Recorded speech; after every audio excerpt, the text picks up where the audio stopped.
We all want to know who we are, right? It's a deep-seated desire within us. But what happens when our search for identity leads us to bite our own teeth? Does the quest for self become a hindrance rather than a help? That's what we will talk about in today's episode. Have you ever stopped to think about the nature of your own being? Who are you? Sounds simple, yet when you really start to unpack that question, it can lead to some pretty deep and complex questions. Alan Watts, the renowned philosopher, once said, "Trying to define yourself is like trying to bite your own teeth." This quote is quite a mouthful, isn't it? Literally and metaphorically speaking. So let's chew on these words for a bit. He invites us to consider that our attempt to pin down who we are, to define ourselves, can sometimes lead to more confusion and struggle than clarity. It's as though we're trying to grab onto something that's constantly slipping through our fingers, like trying to catch a handful of smoke. And what does it mean anyway, to define ourselves? Are we just listing a bunch of characteristics or traits that we think apply to us? Are we reducing our complex, multifaceted beings into a neat little package that we can stick onto a resume or a dating profile? Or perhaps we're attempting to mold ourselves into a certain image, a certain ideal that we think we should be? When we try to define ourselves, we often focus on our differences, on what sets us apart from others. We may emphasize our unique experiences, our quirks, or even our struggles, all while ignoring the fact that we are also part of something much larger than ourselves, part of the interconnected web of all life. When we zoom out and look at the bigger picture, we realize that we are all part of the same cosmic dance, the same play of existence. Think back to a time when you were trying to define yourself, when you were trying to fit yourself into a certain box or label. What happened when you started to do that? Did you find clarity, or did it create more confusion? Did it bring you closer to who you think you are, or push you further away? By reflecting on our experiences, we can gain a deeper understanding of the limitations of trying to define ourselves.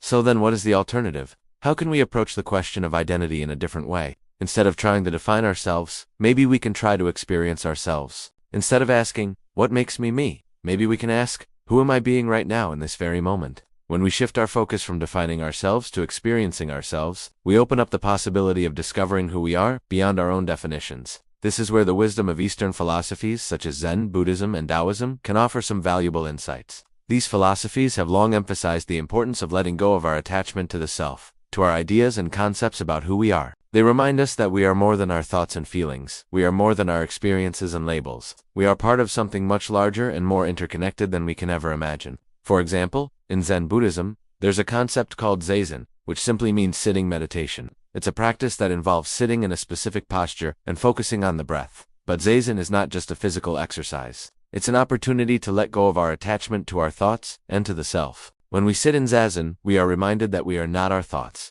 that we are not the sum total of our experiences and labels. We are something more, something that can never be fully captured or defined. Similarly, in Taoism, there's a concept called Wu Wei, which is often translated as effortless action. But Wu Wei is not about laziness or inactivity. It's about aligning ourselves with the natural order of the universe, with the Tao. When we practice Wu Wei, we let go of our resistance to what is, and we allow ourselves to flow with the circumstances of life.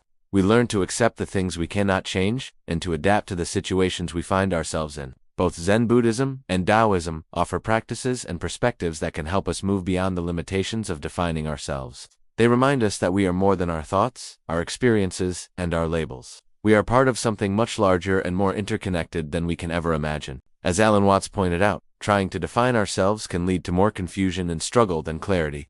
But when we open ourselves up to the possibility of experiencing ourselves, of letting go of our attachment to the self, we can discover who we are in a much deeper and more meaningful way. But hold on a minute. You might be thinking, great, all this talk of letting go and experiencing the present moment, but how do I actually do that?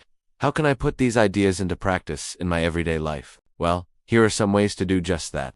First, start by cultivating a daily meditation practice. Even just a few minutes of sitting in silence and focusing on your breath can help you to quiet the chatter of the mind and to connect with the stillness that is always present, even if we don't always notice it.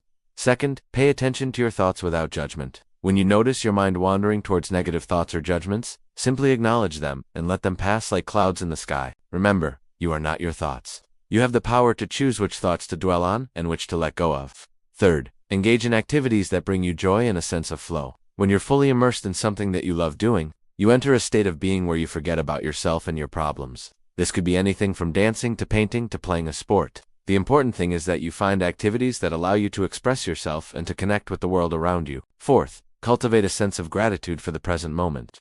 Gratitude is a powerful antidote to the constant striving that so often defines our lives. When you focus on the abundance that already exists in your life, you open yourself up to more possibilities and opportunities.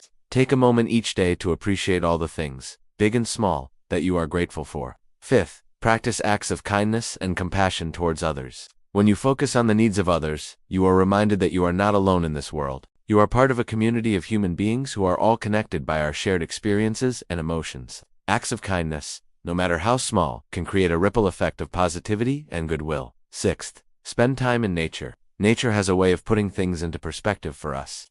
When we are surrounded by the beauty and grandeur of the natural world, we are reminded of our place in the larger scheme of things. Take a walk in the woods, sit by a lake, or simply gaze up at the stars. Remember, you are part of nature, and nature is part of you. Finally, don't be afraid to seek help when you need it. Life can be challenging, and there are times when we all need a helping hand. Don't hesitate to reach out to friends, family members, or mental health professionals when you are struggling. Asking for help is a sign of strength, not weakness. Remember, the journey of self-discovery is not a destination, but a lifelong adventure. Embrace the process with an open heart and a curious mind. As Alan Watts said, the only way to understand yourself is to realize that you are a universe in perpetual dialogue with itself. So keep talking to yourself, but maybe try listening a little more closely. You might just be surprised at what you hear.